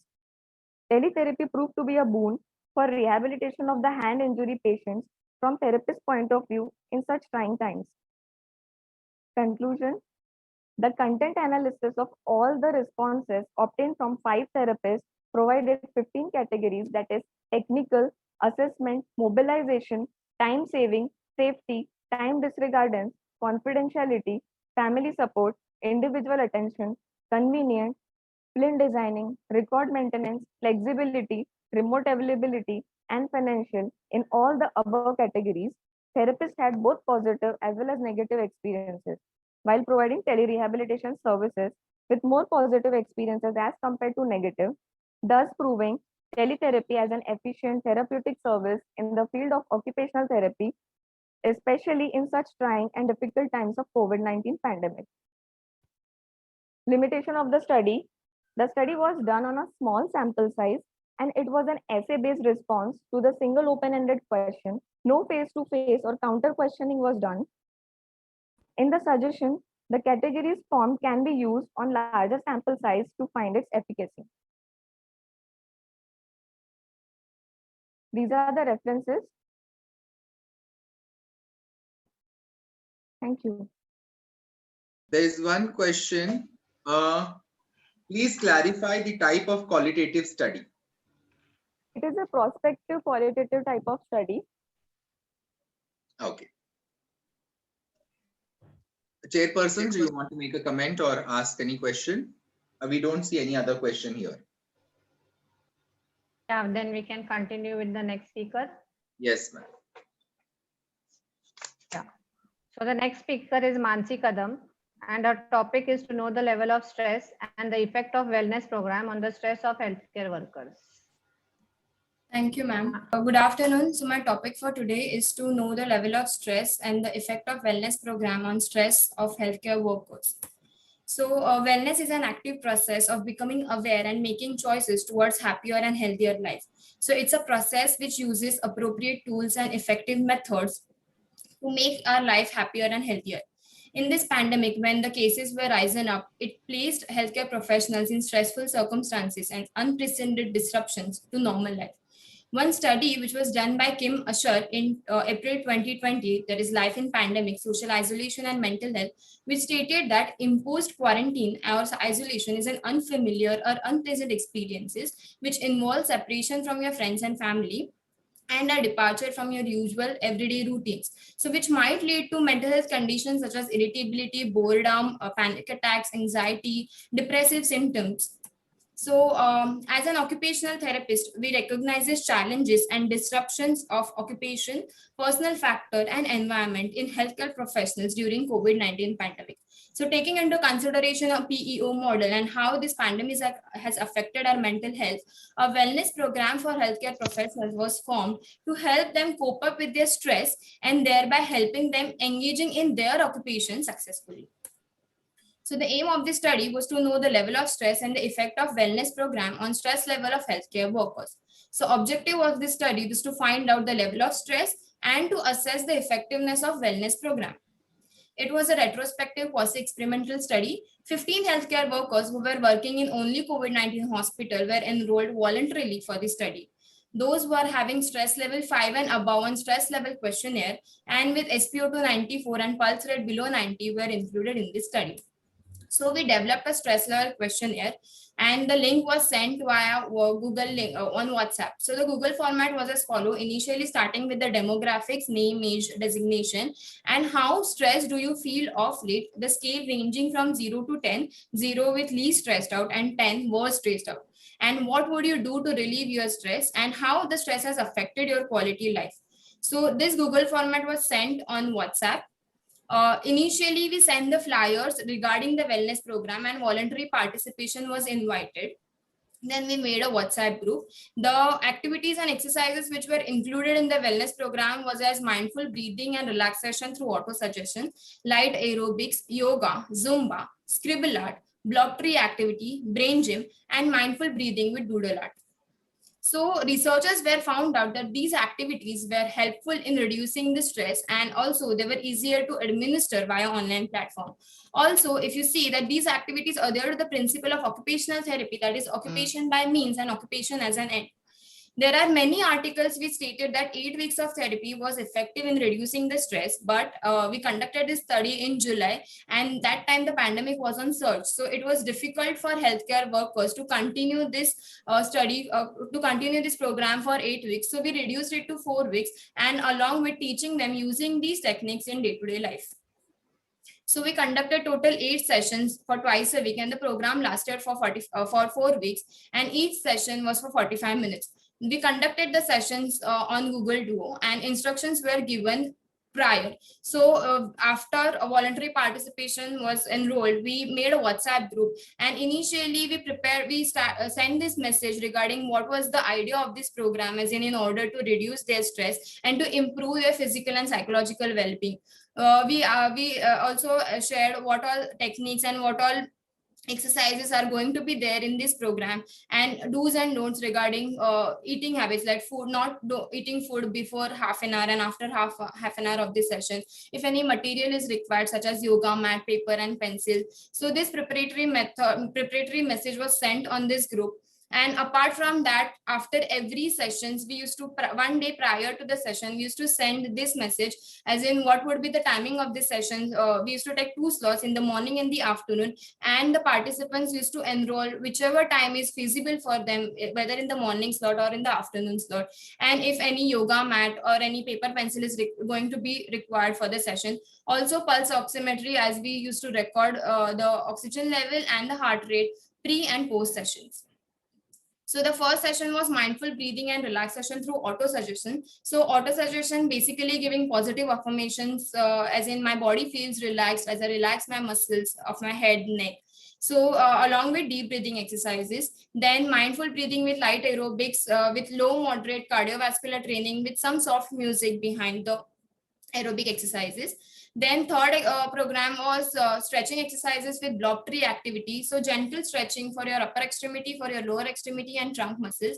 And a block tree activity, basically we ask the participants, where do they see themselves on this tree? So for example, if they see themselves on number 7, as you can see, the number 7 is little worried and he needs help. That means the person wants somebody's help to cope up with the stress. And then later on, we used to ask them that where do they want to go up on this tree. So if they say, for example, they want to be on number 11 or number 16, that means they want to be happy and they want to spend their time with their friends and family. Basically, this gives an emotional insight. Next program was yoga, and different asanas like pranayam, shavasana, tadasana, vrikshasana, different asanas were included. Mindful breathing with scribble art, we asked participants to draw randomly on a big piece of paper some curved lines, gestures and crazy curves, and then we asked them to fill in those with colors. Then later on, we took Zumba. It's a basically total body cardio with aerobic workout with a Bollywood music, which was familiar to them. Brain gym activities, cross crawls to stimulating brain button hookups. Some brain gym activities were taken up. Then last session was mindful breathing with doodle art. We asked to draw different shapes, geometrical figures, and we asked them to put colors or shapes inside that. So later on, we asked participants to write 5 good things about themselves. So these were total 8 sessions. Each participant's heart rate and oxygen level were being recorded pre and post sessions. And after completing 4 weeks of online therapy, we asked participants to fill in the feedback form wherein they has to measure the stress level. So the result is, as we can see, the mean heart rate as reduced post sessions. In each the session, we have recorded the mean heart rate at the beginning and at the end of the session. So we can see there's a reduction in the heart rate. And this is a stress level at beginning of this online wellness program. So initially ranging from 0 to 10, so 7 being more stressed out, and after 4 weeks of therapy, it has reduced to 4. So we all have experienced this fear, worry, stress when we are faced with uncertainty of this coronavirus. There was one study done by N. Suryavanshi on mental health and quality of life of Indian healthcare professionals, which stated that there was a high level of depression and anxiety was seen among young unmarried professionals. So it was important to look for their physical and mental health well-being. So healthcare professionals, they were directly in contact with the COVID-19 patient. They faced difficulties in the form of staying away from their family, risk of contacting the virus, using PPEs for 8 and more hours, quarantining. So this leads to increased stress in the healthcare professionals, and thus it impaired their quality of life, and which in turn could impact their occupation. So our first session was on mindful breathing and relaxation. So these auto suggestions help relaxing your mind and body. It counters a negative and unpleasant thought, and thereby it helps in reducing your stress. The light aerobic exercises helps in elevating and stabilizing your mood. It improves your sleep and increases self-esteem. The stretching and obligatory activity is basically gives an emotional insight. It helps to develop your emotional intelligence, and it's a means of expressing emotions and feelings. Then we have yoga, which again included your full body strength and improves your flexibility, which in turn increase a sense of well-being. When we ask person to do scribble and then put colors inside it, the later picture which turned out was very beautiful. So it gives an insight that even in a chaotic situation, that there are things that can be beautiful. Then with Zumba, it helps in improving your mood and energy level of an individual, and brain gym help in improving attention and decreasing the anxiety. So we have used art and body structure. So stretching exercises and aerobics. So art and these exercises have a calming effect on our brain. So when we ask participants to write 5 good things about themselves, which leads to increase in the level of self-concept and improved insight about themselves. So all of these techniques, we have incorporated cognitive strategies as well as insightful therapy, which again is helpful in improving their emotional insight and improving their self-esteem, thereby reducing the stress. And along with, we have taught them to use these all the techniques in their day-to-day life, so that it would be effective in reducing the stress, and it can be reflected in their occupation as well. So when we ask them to fill in the feedback form, they have documented decrease in the level of stress, and these sessions were like a break from day-to-day stressful situation, and it acted as a recreation for them. So the implementation of wellness program for managing stress level was effective, and the stress level of the participants was reduced after the completion of this wellness program. These are my references. Thank you. It's an excellent study actually, but it should go to a little extensive level, and then we can see about it. Tarak, there is one question, but no, it's for the last presenter. Yes, ma'am. How do, okay. So there is one question: on what basis the activities are chosen? Any particular criteria and their relationship with occupational therapy? Yeah, we chose this activity as we are conducting a sessions on online via Google platform. So we were not sure if all the materials were available with the participants. So we collected articles wherein mindful breathing, light aerobics were effective in reducing the stress level. So we chose those activities and then we implemented the program. Thank you. Yeah. I think with that we come to an end of the session. Yes. So I would say that it was an extensive session for COVID, ranging from individual case studies with comorbidities with kids like autism. Then even there was a case, there was a study which was done on musculoskeletal discomfort, as well as study done on the frontliners, and single case study related to stroke. So it was an extensive session, and I would like Kale Madam to conclude the session. Well, I think everybody knows I'm a teacher, a hardcore teacher. I never criticize. I allow people to learn from their mistakes. So my intention, all the studies were excellent, and it was a good start for a new pandemic. I would say that if you try and fail, congratulations. But most of the people don't even try. So all those who have tried, I would really congratulate to do studies of these kind, because occupational therapy is been falling back in acute care. And since I have been an acute care person for so many years, I always feel that occupational therapists should do more work into acute care, but they should do it, they should be precise, and they should be correctly doing it. If we document things which are just in the air, that doesn't make sense, and that gives an edge over to the other professions to be better than us. So that is my only intention. Please don't take it in a negative way. All the studies were definitely good, but some of the studies I would I had some questions, like maybe I can ask them personally, because I have scribbled too much into my book and I can't read that myself. So the session I think was good, and we should be having more studies on COVID, and they should be published. They should not be kept with you. Okay, thank you. Totally agree, and I'm sure all the speakers, please get in touch with Kale Madam. She's working at an international level for making a protocol for COVID patients. and Pratibha Vaidya madam, and she had responded amongst the first one to for occupational therapy programs at BMC hospitals. It was a wonderful session, and I thank both of you, Dr. Kale madam and Dr. Vaidya madam, to chair this session, and your wisdom and your knowledge is unmatched. Thank you so much for being a part of this session. Thank you so much. Thank you.